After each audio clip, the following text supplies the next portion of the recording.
Começa agora pela TV Novo Tempo o seu programa Evidências, na busca de fatos que comprovem a veracidade histórica da Bíblia Sagrada.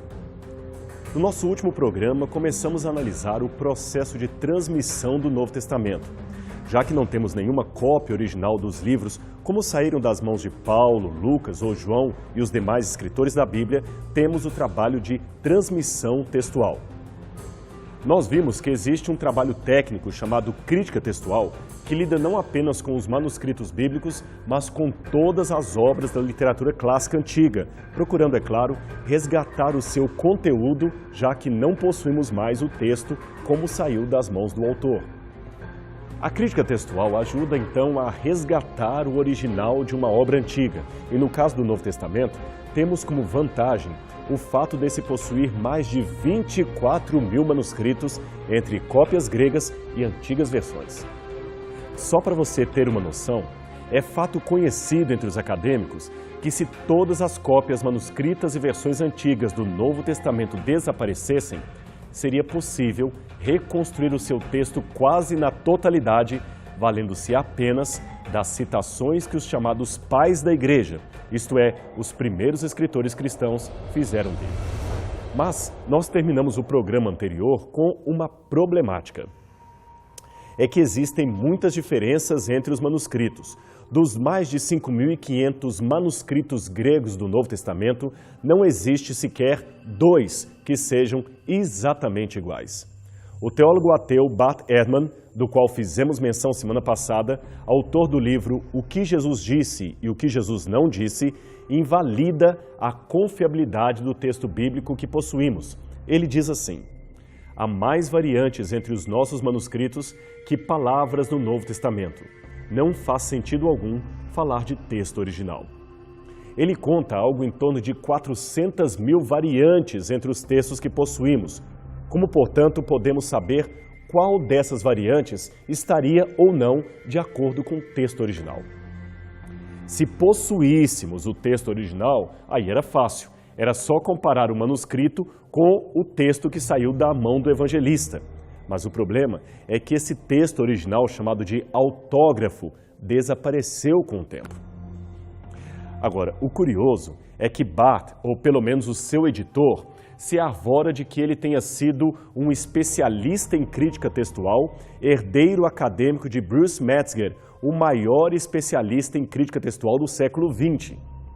Mas ele, de propósito ou não, falha em dizer que quando escreveu juntamente com Metzger o livro Lost Christianities, a sua conclusão acadêmica foi diferente. Ele disse: a despeito das marcantes diferenças entre os nossos manuscritos, os acadêmicos estão convencidos de que nós podemos sim reconstruir a mais antiga forma das palavras do Novo Testamento com razoável precisão, ainda que não seja de 100%. Um outro detalhe importante é que 99% dessas variantes que Bart menciona são mudanças de letras, ordens de palavras ou sílabas que não alteram em nada o sentido do texto. São trocas como um manuscrito trazendo Cristo disse, enquanto o outro traz o Senhor disse. Ou trocas involuntárias de letras fáceis de se confundir no alfabeto grego, como por exemplo o ri e o kappa, ou o tau e o teta. Ou ainda preposições quase sinônimas como sine e metá, que ambas podem ser traduzidas por com em grego. Apenas 1% das variantes, isto mesmo, apenas 1% seriam de mudanças de significado textual, como, por exemplo, a passagem de Apocalipse, capítulo 22, verso 14. No manuscrito, ela está assim: bem-aventurados os que lavam suas vestiduras. Enquanto isso, outro manuscrito traz o texto um pouco diferente. Ele diz: bem-aventurados os que guardam seus mandamentos. Bem, a confusão entre os manuscritos fica esclarecida quando descobrimos que, em grego, a palavra para mandamento é entolê e a palavra para veste é estolê, muito parecidas na fonética e na escrita. Sendo assim, é provável que um copista cometeu um erro trocando uma pela outra e nós não sabemos precisamente qual das duas palavras constitui o texto original. Mas veja, Qualquer uma das leituras está de acordo com o pensamento cristão. Elas não ameaçam em nada a doutrina do cristianismo. É claro que tem casos mais sérios, como a chamada coma joanina, ou parênteses joanino, que foi uma interpolação feita em 1 João, capítulo 5, versos 7 a 8. Em alguns manuscritos, esse texto aparece assim: porque 3 são os que testificam, no céu o Pai, a Palavra e o Espírito Santo. E esses 3 são um. E 3 são os que testificam na terra, o Espírito, a água e o sangue. E esses 3 concordam num. Ora, hoje a maior parte dos especialistas em Novo Testamento acredita que essas palavras, entre parênteses, não faziam parte do original de João, mas foram acrescentadas posteriormente por alguém que viu no texto um eco da doutrina da Trindade. Aqui você pode ver o Códex Sinaítico com o acréscimo demarcado em vermelho. Mas não esqueça, casos como este constituem apenas 1% ou menos de todas as variantes textuais que possuímos. Para sermos ainda mais precisos, vamos anotar o cômputo feito também por especialistas em crítica textual.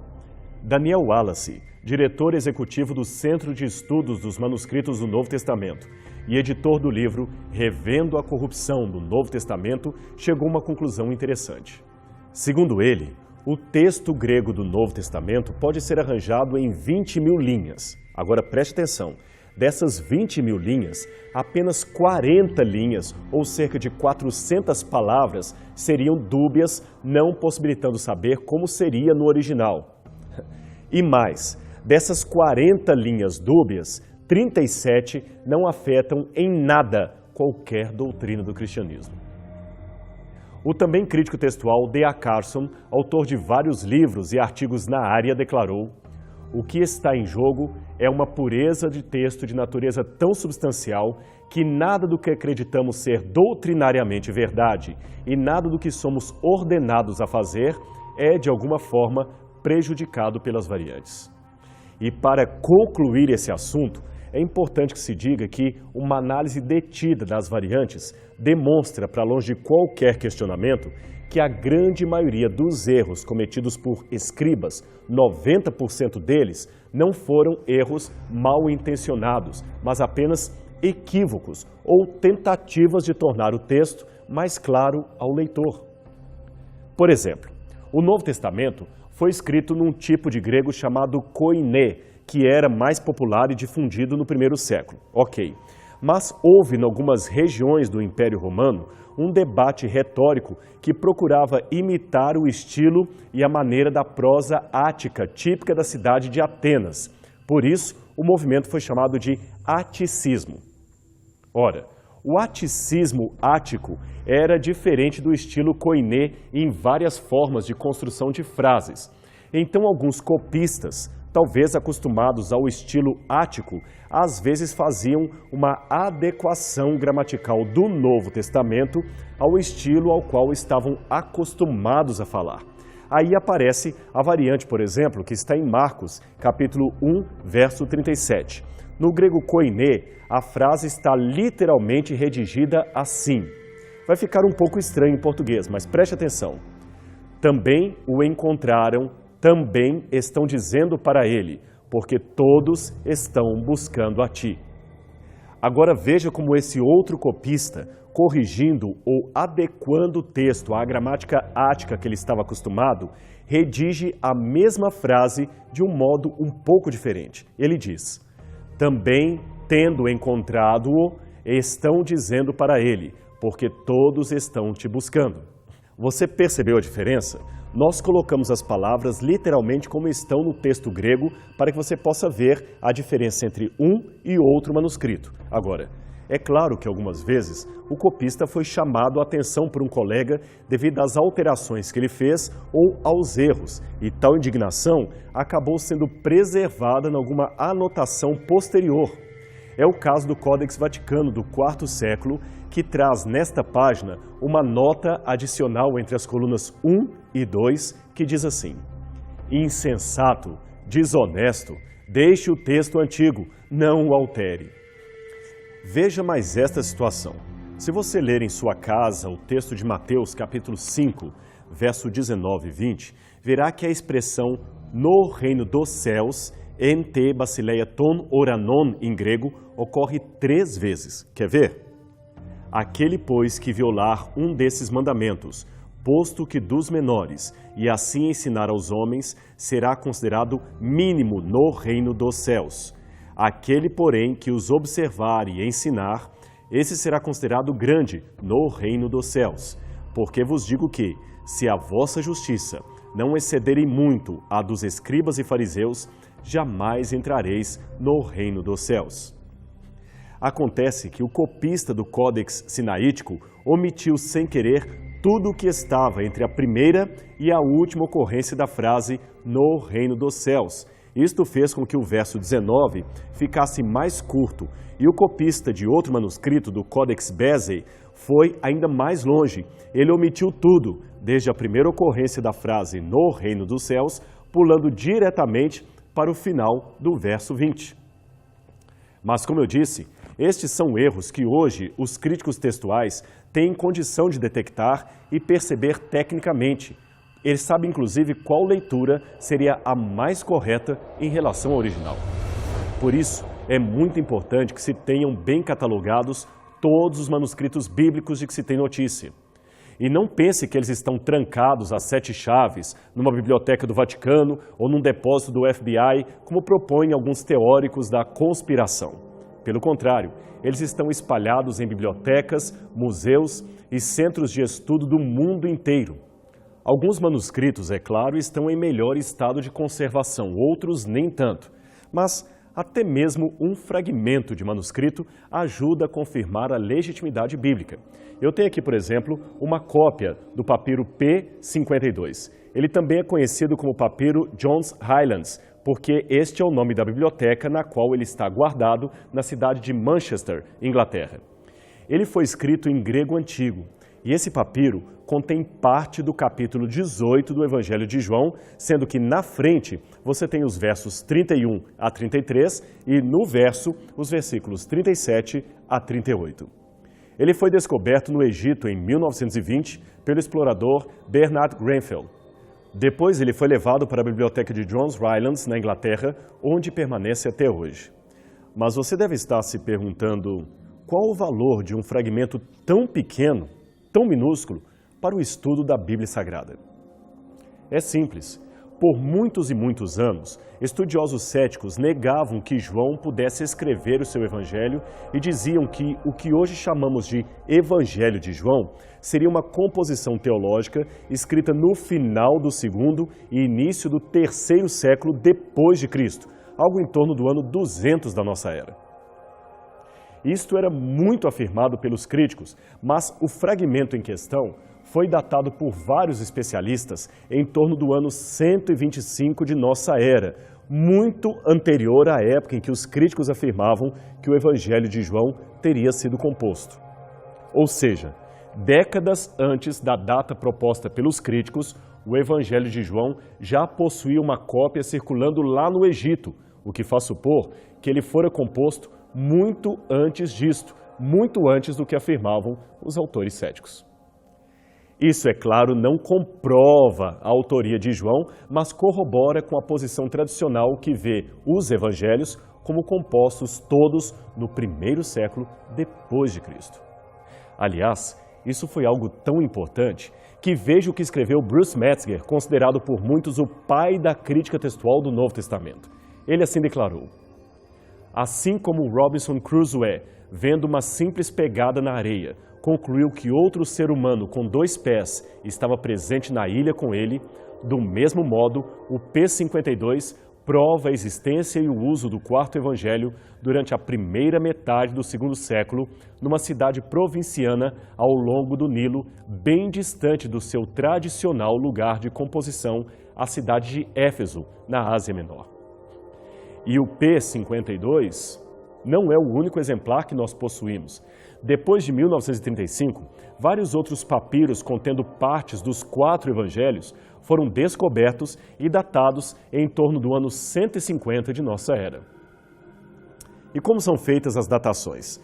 Elas são realizadas principalmente por técnicas de paleografia. Em alguns poucos casos, é claro, o carbono 14 é empregado quando existem pequenos fragmentos sem escrita que podem ser cortados e levados a laboratório.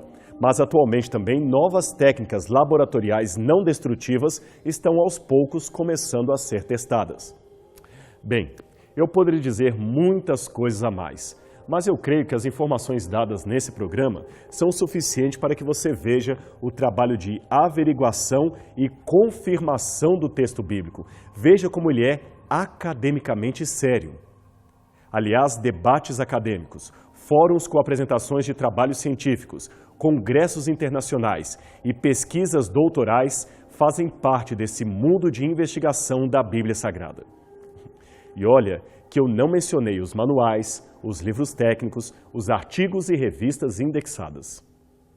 Agora, é claro que o estudo acadêmico da Bíblia é apenas um capítulo no estudo das Escrituras. Eu não posso, com isso, afirmar que somente os técnicos entendem da palavra de Deus, de maneira nenhuma.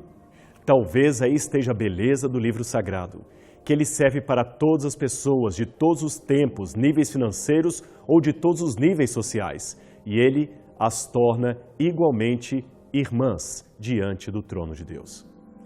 Essa abordagem técnica, portanto, é apenas uma contribuição de especialistas à igreja, confirmando assim a fé dos mais simples, aquela fé que eles sustentam mesmo na comunidade rural. O teólogo jamais pode pensar que é um especialista em Deus. Pelo contrário, ele é mais um servo do Altíssimo refletindo sobre a sua fé. Agora, para terminar esse assunto, nós dissemos no programa anterior que os críticos batem em duas teclas para negar o Novo Testamento. Você se lembra? Uma era a transmissão do texto que já mostramos estar metodologicamente bem fixada. A outra é a datação dos evangelhos, que para eles é bem tardia em relação aos eventos que eles descrevem.